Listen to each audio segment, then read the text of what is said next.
All right, good afternoon, everybody. Hope everybody's doing well.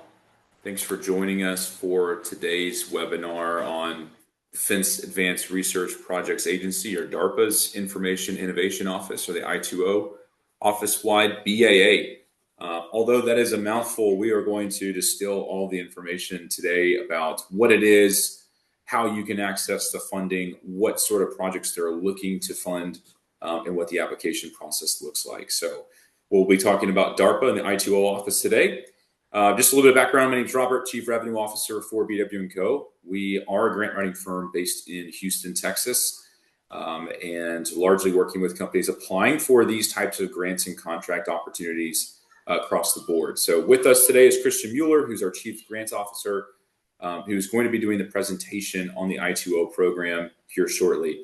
Just a few housekeeping things before we get started. Number one, this call is being recorded, this webinar is being recorded and will be available to review afterwards. So later today or early tomorrow, you should receive an email with the call recording linked, as well as number two, the slide deck that is being provided today. That also will show up in an email shortly after this meeting or this webinar is completed. Number three, the chat function is not enabled for the webinar. However, if you have a question, if you look at the bottom of Zoom, you'll see the Q&A function there. You can submit any sort of questions on your end. And then near the end of the presentation or later towards the end of the webinar, we'll answer those questions one by one and go through it. So lastly, if you guys are interested in pursuing DARPA, the I2O program, or other offices, we've done past webinars on the MTO, BTO. Seems like just about I think we're almost done with all the DARPA offices here, hopefully by the end of the year. So if there are any of that pique your interest that you guys are interested in applying to, feel free to reach out. The steps in working with our firm to pursue these opportunities is to schedule a quick call with me, go through a due diligence check to make sure it really is a good fit, validated by our technical team, and then begin an engagement from there. So I'll post all of those housekeeping rules in the chat for you guys to review, and I'll hand it over to Christian to take it from here. All right, thank you, Robert. Appreciate it. All right, welcome everybody. Let's get right to it. Let's start with a little overview of the program. What's the purpose? We're funding revolutionary, not evolutionary, advances in information and computational domains. So that's very important. DARPA is all about innovation, very similar to the NSF office. Innovation funding is key there. Supporting conventional or unconventional rather approaches that challenge current assumptions, enable decisive technological advantages for national security. So those are the overarching purposes. They have what they list the four key thrust areas. Those are the transformative AI they're looking for, resilient, adaptable, and secure complex software and systems, offensive and defensive cybersecurity and privacy, as well as fighting in the information domain. Those are the four main thrust areas, key thrust areas. However, they specialize or stipulate that these are not the only ones that you can apply to. So in other words, if your technology does not necessarily fall into these categories, there's still opportunity for you to apply. This is a rather open call, but those are the four key main ones, and we'll go into those in just a little bit as well. They're looking for fundamental research. The distinction here is that fundamental research usually in the industry is referred to as basic research for the most part. Here they're distinguishing fundamental research and calling it basic and applied research, with the main result that the results are published. That's the main idea there behind the fundamental research. They're also potentially funding non-fundamental research, and the distinction there is that it's more proprietary and or industrial development based. For proprietary, for classified type of information, for example, which is also applicable or can be submitted here. But for fundamental research, there's also the opportunity to submit with the proposal certain restrictions that will allow you to keep your intellectual property, your background intellectual property, to yourself private. So there's certain limitations, restrictions that you can apply for, even if you do the fundamental research or the non-fundamental research.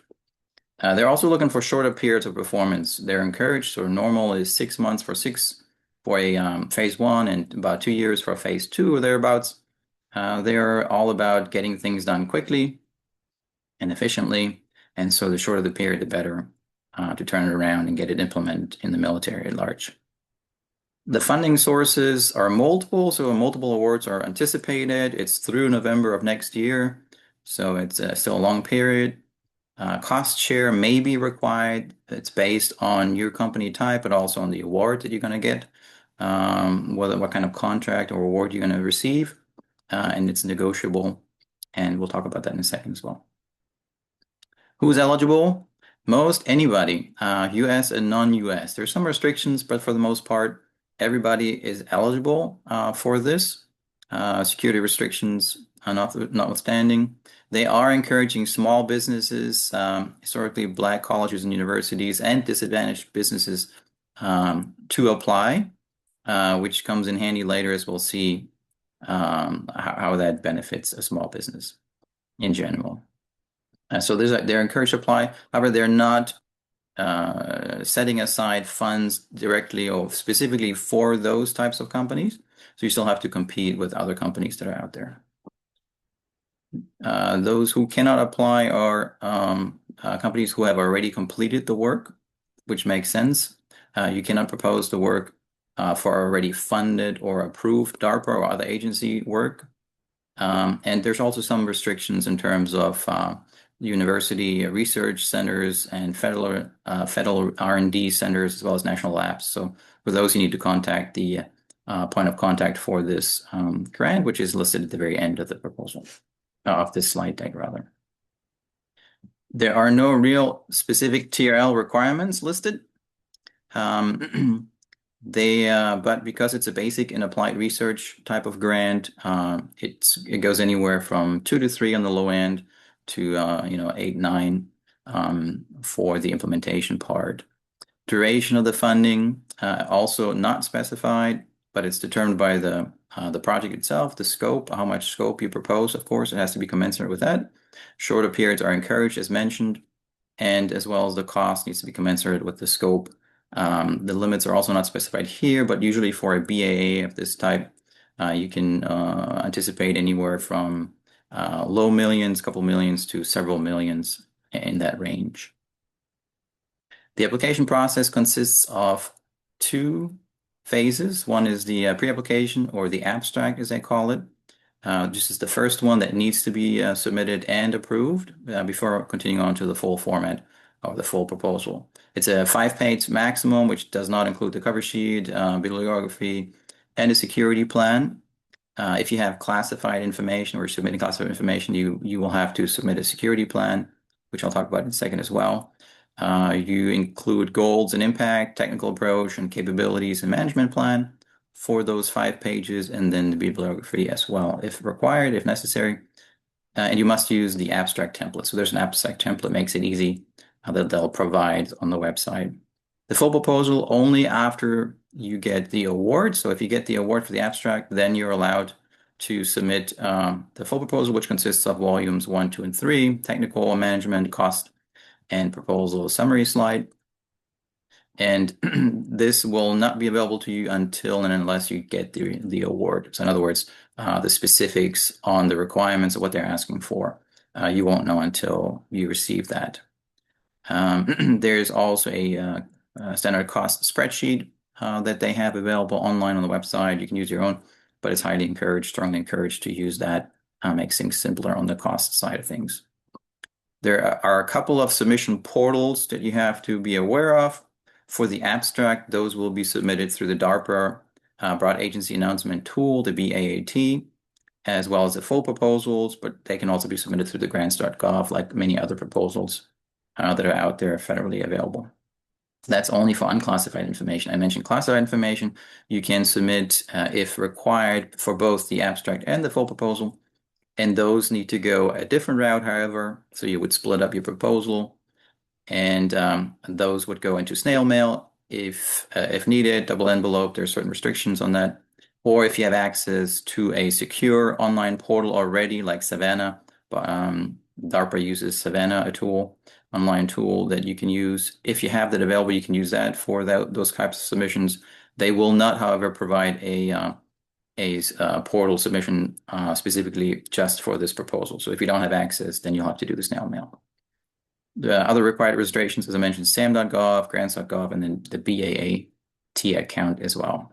Deadlines rolling through November 1 for the abstract, and then November 30th of next year for the full proposal.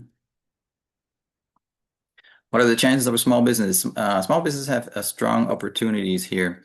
The reason why is for starters, small businesses are specifically encouraged to participate per the proposal solicitation. There are multiple award instrument types, which is very important, which means that there are contracts, grants, cooperative agreements, and other transactions, OTs. And DARPA is willing to work with the performers to identify beneficial contracting arrangements. So in other words, they really work with you on identifying what's the best method for you to receive those funds. There are even templates that they'll provide for these grants, or rather these agreements or contracts that you can then redline and submit and say, this is the one that I would like to work under.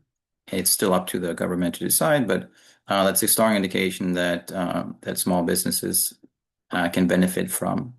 Of course, the revolutionary part versus evolutionary always favors small and nimble and agile companies over some established performers. But even if you don't receive this award, the abstract, feedback will always be provided.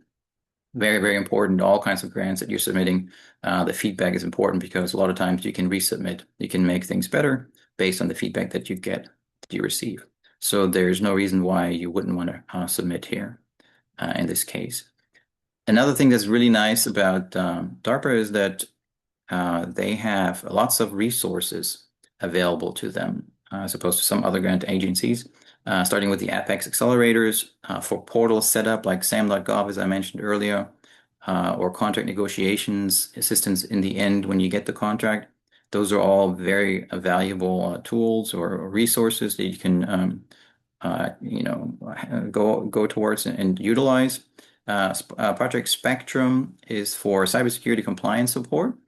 There are new cybersecurity maturity model certifications, CMMC. There's different levels that are required, level 1, 2, and 3, depending on your technology type and the contract that you get. But they won't be required until you actually receive the award. But when you receive the award, you will have to deal with that, figure out what you need, level 1, 2, 3. Level 1 is fairly simple, but it's still a good idea to have some resources to consult and help you with that. And this Project Spectrum can do that for you. Lastly, DARPA Connect. I would encourage everybody to hop on DARPA Connect, create a portal account, because there is on-demand learning and networking resources available to everybody. That's a fantastic tool to engage with. Goals and priorities. We touched upon that earlier. The 4 key thrust areas here. Transformative AI is what they're looking for. Trustworthy and disruptive. Disruptive makes sense, of course. Everybody wants disruptive AI these days. Trustworthy also. It'll be repeated in other areas. That word. What they define that as is it operates competently, interacts appropriately with humans, and behaves ethically and morally for the AI that you're creating. The next one, resilient, adaptable, and secure complex software/systems. They're looking for formal methods to make it easier to understand, build, update, repair, and restore, and complex software systems as well.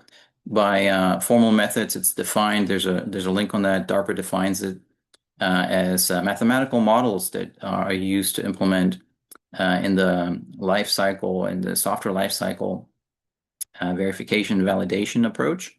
So not just verification, validation, and testing that you would perform for those different features, but also throughout the entire life cycle development process, you would use formal method analysis, mathematical models to really make sure that there are no vulnerabilities in conjunction with, you always do it with in conjunction with testing, of course. That's what they're looking for. Offensive, and defensive cybersecurity and privacy, leveraging advances in state-of-the-art AI, of course. There again, the word trustworthy, cyber capabilities, operate beyond human capacity and speed. So anything that where humans are really not involved or hardly, barely involved, that operates by itself.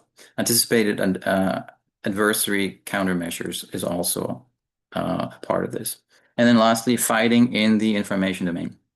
That refers to detecting and protecting against misinformation. Lots of that out there these days, everywhere on social media, etc. So starting with cognitive issues with beliefs and attitudes that consist of confirmation biases, motivated reasoning related to political beliefs, cultural norms, health behaviors, etc. And then they talk about semantic, which they refer to as knowledge that's specialized to particular domains. So, scientific discourse, health, financial systems, supply chains, that kind of information as well. So those are goals and priorities. Most importantly, though, when you write a proposal, you want to focus and start from the back and look at the evaluation criteria. What is it that the reviewers will look at? Tip there, only conforming and relevant submissions receive detailed scientific reviews. In other words, if you don't have the format right when you submit, they won't even go and review your technical aspects. So please make sure that that's accurate. We can help you with that as well. The evaluation criteria here in descending order of importance, of course, scientific and technical merit at the very top, innovation, feasibility, achievable, complete approach, that all makes sense. The expert team is very important with relevant experience. So make sure that you have a team that's assembled that has experience in doing similar research and development, and also where each technology vertical is accounted for. So you have an expert for each part of your technology, whether or not that's in-house or whether or not that's outsourced from a university. Doesn't matter. Team is very important. Logical task sequence with clear deliverables. That just means that your proposal makes logical sense. So we can help you with that as well. And then DARPA again is high risk, high reward. So major risks identified with feasible mitigation. Talk about the risks, but then also talk about what's your, what are your mitigations? How do you get rid of those risks? How do you mitigate them? Potential contribution and relevance to DARPA mission, of course, it needs to be that's self-explanatory as well. Implement resilient software. So feasible software implementation approach, use formal methods as discussed earlier. And then cost realism needs to be realistic costs commensurate with the scope that you're providing of the technical and the management approach, sufficient understanding of the efforts that are required, and substantiated with detailed breakdowns if possible. If you have quotes for hardware, for example, you want to put those in there as well. Not with the abstract, but certainly with the full proposal. And then if you can leverage prior relevant research, you can use parametric or analogous cost estimating to set up your costs. The abstract submission, they just opened this whole grant proposal November 28th, so just a couple days ago here. Again, deadline November 1, rolling submission.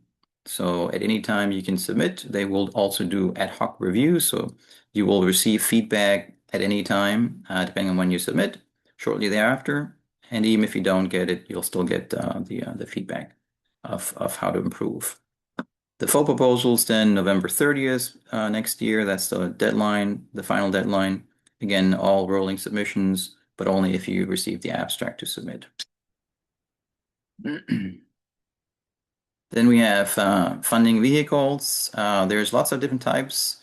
Contract procurements, or procurement contracts rather, cost plus fixed fee, firm fixed price, etc., grants, cooperative agreements. Other transactions is what I would focus on because they don't have the FAR implications, FAR, that other grants and contracts do. tip there is government determines the agreement type regardless of proposer preference or regardless of what you propose, but you can redline and submit desired agreements templates with full proposal, as I mentioned earlier. Cost share are sometimes required. Other transaction agreements may require them. Other agreements usually not.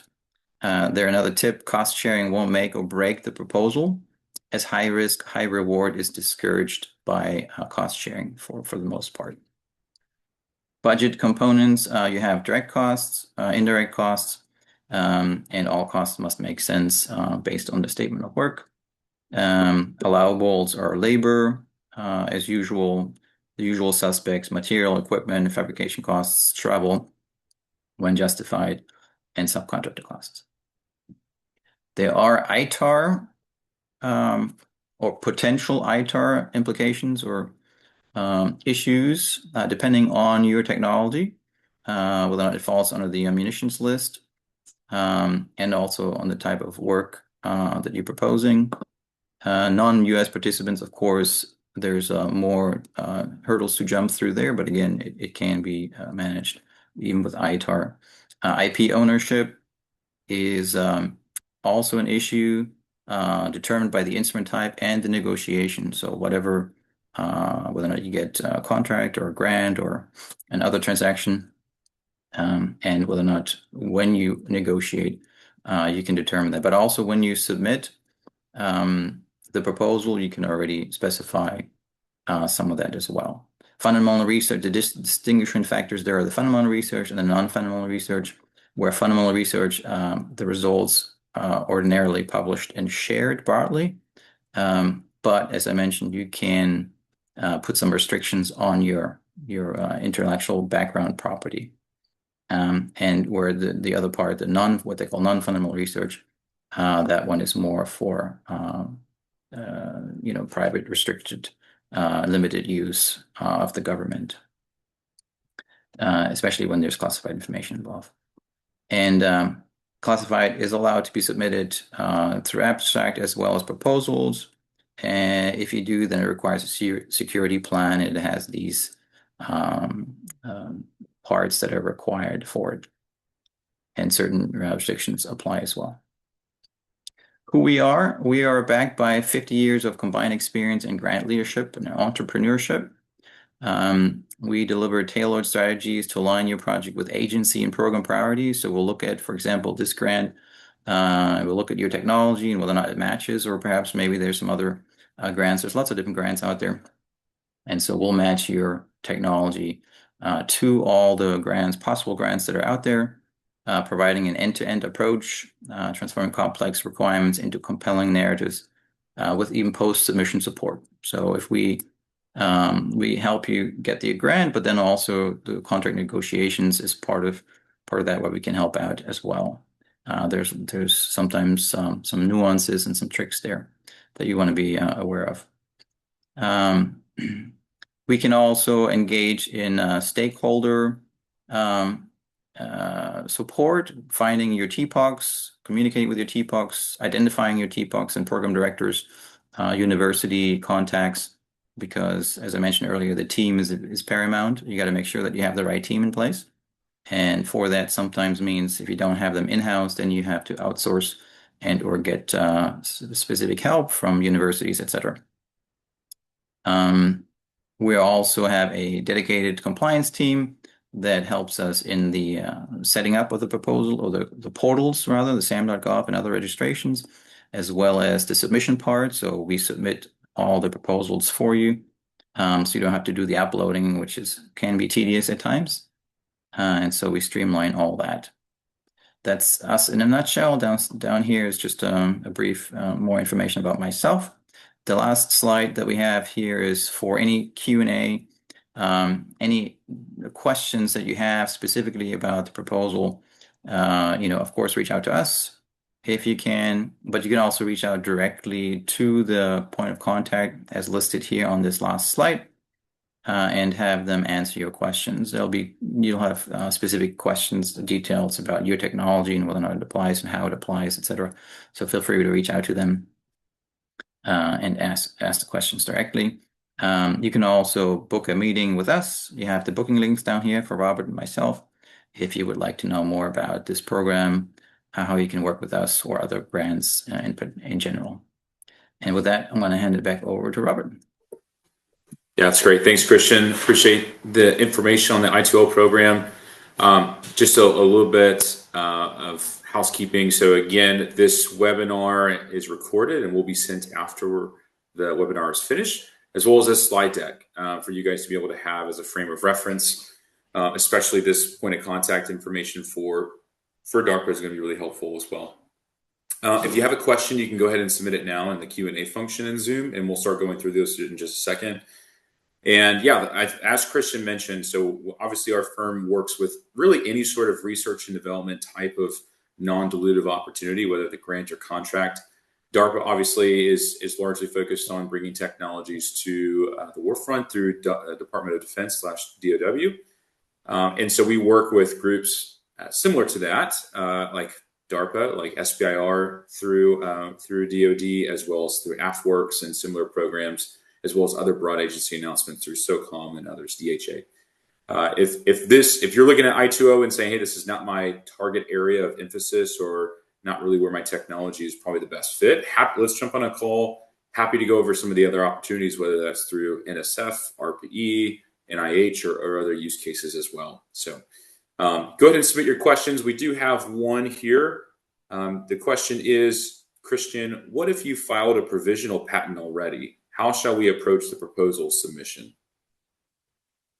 That's fantastic. Provisional patents are great. Patents in general are great. You want to protect your IP. As I mentioned, there is plenty of avenue to negotiate. Make sure that you keep your background intellectual property. So before going into these discussions and negotiations, the more you have protected, whether or not it's just with a provisional or full patent, that's fantastic. You want as much protection as you can.